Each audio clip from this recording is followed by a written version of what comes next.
मेरा नाम है Rajat and you are watching India's number one Hindi gay story channel. Abhay मामा आराम से अपना सर मुकुल चाचा की गोद में रखकर लेटे हुए थे। मुकुल चाचा बड़े प्यार से उनके सर के बालों को सहरा रहे थे। अभय मामा बेफिक्र थे कि कल रात मुकुल चाचा ने ट्रेन में क्या कांड किया है। लगभग 45 मिनट लग गए, तब जाकर होटल आया। अभय मामा कैब से उतरे और मुकुल चाचा भी। अभय मामा ने कोशिश की कैब वाले को रुपए देने की, पर मुकुल चाचा ने मना कर दिया। वो धीरे से अभय मामा के कान में बोले, तुम रुपए मत दो, तुम्हारे लिए जो सरप्राइज प्लान किया है मैंने, बस तुम उसे एक्सेप्ट कर लेना, मुझे उसी में बहुत खुशी होगी। सच बताऊं तो वो सरप्राइज तुम्हारे लिए नहीं, मेरे लिए ही है, ऐसा ही समझ लो। तो मेरी खुशी के लिए क्या इतना करोगे तुम? अभय मामा बहुत खुश हो गए, क्योंकि वो मुकुल चाचा की खुशी के लिए कुछ भी कर सकते थे। उन्होंने मुकुल चाचा से कहा, घबराओ मत, तुमने जो सोचा होगा अच्छा सोचा होगा। तुम जो भी बोलोगे मैं वही करूँगा, ताकि तुम्हें खुशी हो। होटल के अंदर दाखिल होते हुए मुकुल चाचा ने अभय मामा का हाथ अपने हाथों में ले लिया। अभय मामा तो बड़े खुश हो गए, क्योंकि पहली बार पब्लिकली मुकुल चाचा ने उनका हाथ थामा था, और वो भी सबके सामने। रिसेप्शन पे गए तो मुकुल चाचा ने बोला, रूम बुक किया है मुकुल के नाम से, जरा बताइए रूम नंबर कितना है। रिसेप्शनिस्ट ने रूम नंबर बताया, रूम की चाबी दी। मुकुल चाचा ने कहा, अभय तुम रूम में जाओ, मैं बस थोड़ी देर में आता हूँ। अभय मामा रूम में चले गए। मुकुल चाचा होटल के बाहर निकले। वो फोन पे बात कर रहे थे, पता नहीं किससे। काफी देर तक फोन पे बात हुई, ऐसा लगा जैसे उनकी बहस हो रही है। उसके बाद फिर वो रूम में आ गए। अभय मामा तो बेसब्री से उनका इंतजार कर रहे थे। जैसे ही मुकुल चाचा रूम के अंदर आए, अभय मामा ने तुरंत उन्हें अपनी बाहों में भर लिया और उनसे कहा, अब कहीं दूर नहीं जाने दूंगा, अब पूरे टाइम मेरी बाहों में ही रहोगे और सिर्फ मेरे होकर रहोगे। मुकुल चाचा ने प्यार से अभय मामा की आंखों में देखा और कहा, इतना दिल लगाना अच्छा नहीं। अभय मामा ने कहा, ऐसे क्यों बोल रहे हो, मुझसे कुछ गलती हो गई क्या? नहीं नहीं, तुमसे कोई गलती नहीं हुई अभय। अभय और मुकुल चाचा फिर दोनों एक दूसरे की आंखों में देखने लगे। दोनों नज़दीक आ रहे थे, और नज़दीक, थोड़ा और, थोड़ा और। अभय मामा बेड पर लेट गए और इशारे से मुकुल चाचा को बुलाने लगे। मुकुल चाचा एकदम स्लो मोशन में, बॉलीवुड की फिल्म की तरह धीरे धीरे कर अभय मामा की ओर बढ़ रहे थे। अपने बढ़ते कदमों के साथ उन्होंने अपनी शर्ट की बटन को खोलना शुरू कर दिया, और एक बटन, फिर दूसरा, फिर तीसरा, और फिर चौथा बटन। धीरे धीरे कर सारे बटन खोल दिए और फिर वो बेड पर आ गए।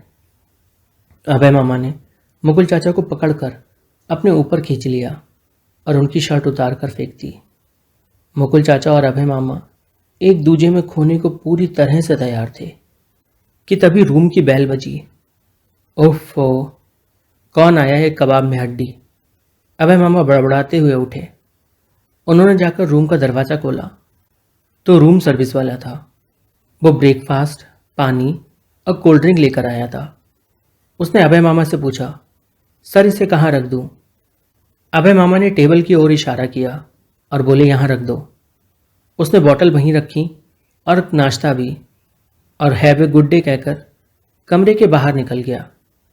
दोस्तों प्लीज़ यार, आप लोग वीडियो को लाइक तो करिए, 100 लाइक्स करने ही होंगे आपको।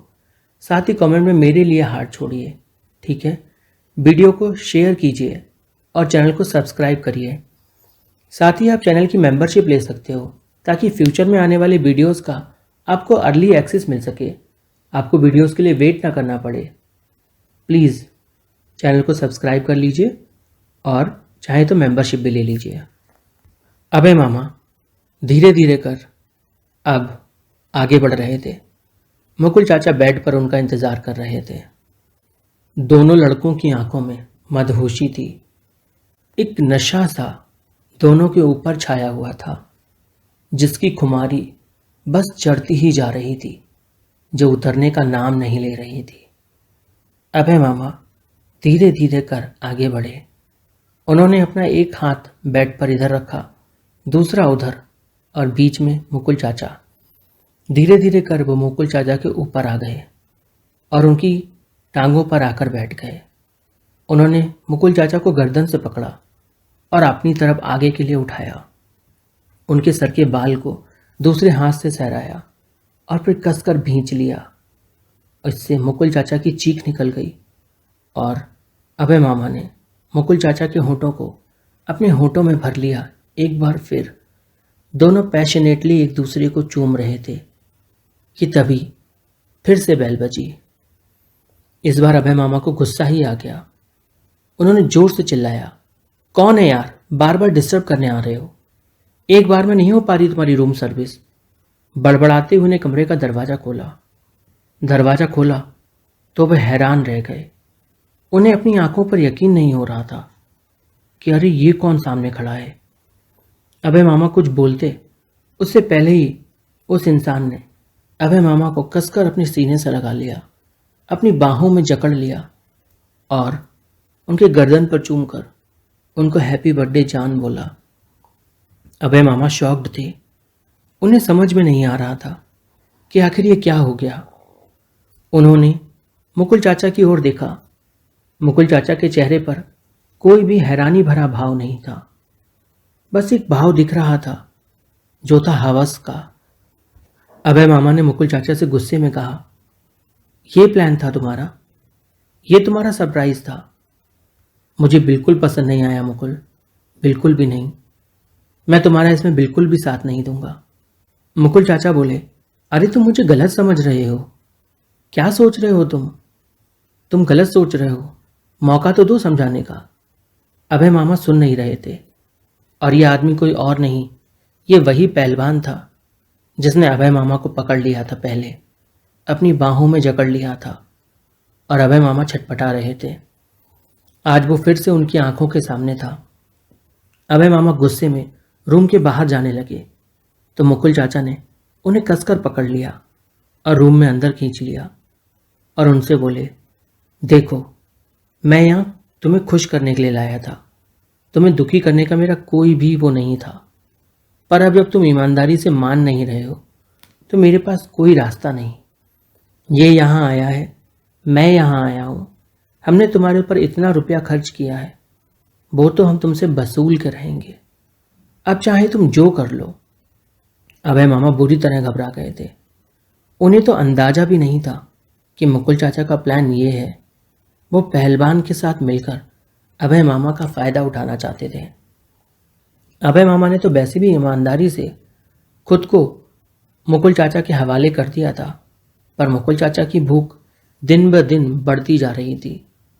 उन्हें तो उस पहलवान के साथ मिलकर अभय मामा का इस्तेमाल करना था।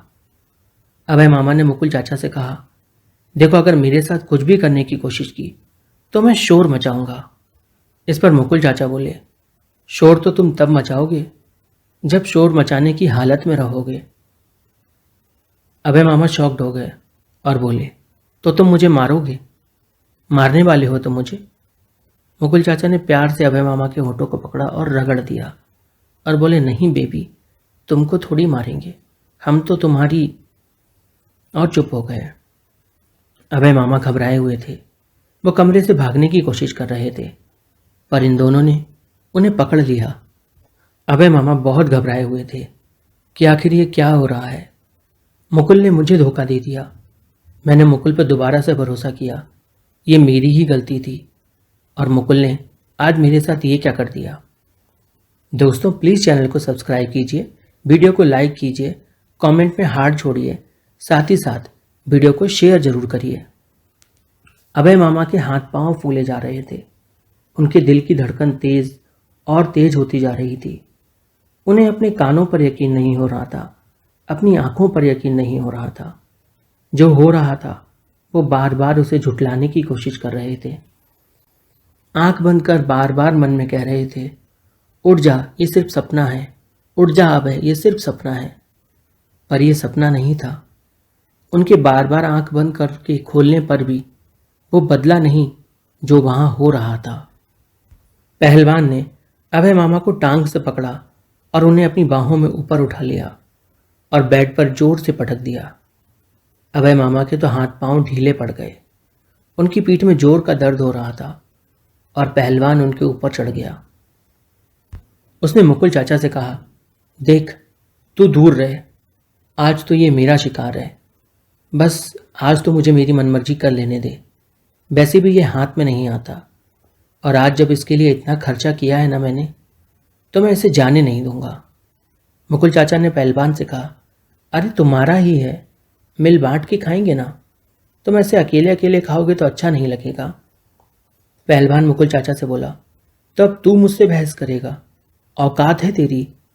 मुकुल चाचा पहलवान से बोले, ये तुम कैसी बातें कर रहे हो? पागल हो गए हो क्या?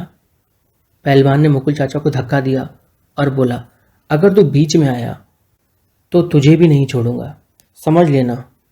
अभय मामा बुरी तरह से घबराए हुए थे। उनमें हिम्मत नहीं थी कि वो क्या करें। पास में ही टेबल पर एक लैंप रखा था। उनका हाथ उस नाइट लैंप पे पहुंचा। उन्होंने वो नाइट लैंप उठाई और कसकर पहलवान के सर पर दे मारी। पहलवान फड़फड़ाने लगा और अभय मामा उठकर खड़े हो गए। मुकुल चाचा ने अभय मामा को पकड़ने की कोशिश की तो अभय मामा ने उस लाइट से मुकुल चाचा को भी डराया और बोला, मेरे अगर करीब आए तो तुम्हारा भी सर फोड़ दूंगा, याद रखना। उस दिन पहली बार अभय मामा ने सबक लिया, जो व्यक्ति एक बार धोखा दे सकता है वो दोबारा भी धोखा दे सकता है।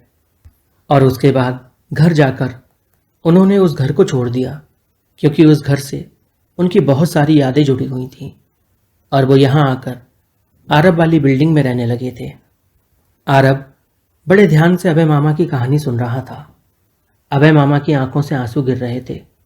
वो सोफे से उठा और उसने अभय मामा को गले से लगा लिया और उनसे कहा, आप उदास मत हो, कोई बात नहीं, जो होता है अच्छे के लिए होता है। शायद आपको यह सबक मिलना जरूरी था, इसीलिए आपके साथ ऐसा हुआ। अभय मामा आरब से बोले, पता नहीं किस्मत में किसी का प्यार लिखा भी है या नहीं लिखा है। आरब अपने मन में बोल रहा था, आप एक बार देखो तो सही, मैं आपसे कितना प्यार करता हूं। आप जानने की कोशिश तो करो, मैं तो पूरा आपके ऊपर न्यौछावर हो जाऊंगा। कहानी में आगे क्या हुआ जानने के लिए चैनल को सब्सक्राइब करें, वीडियो को लाइक करें, कमेंट करें, साथ ही वीडियो को प्लीज़ शेयर जरूर करें।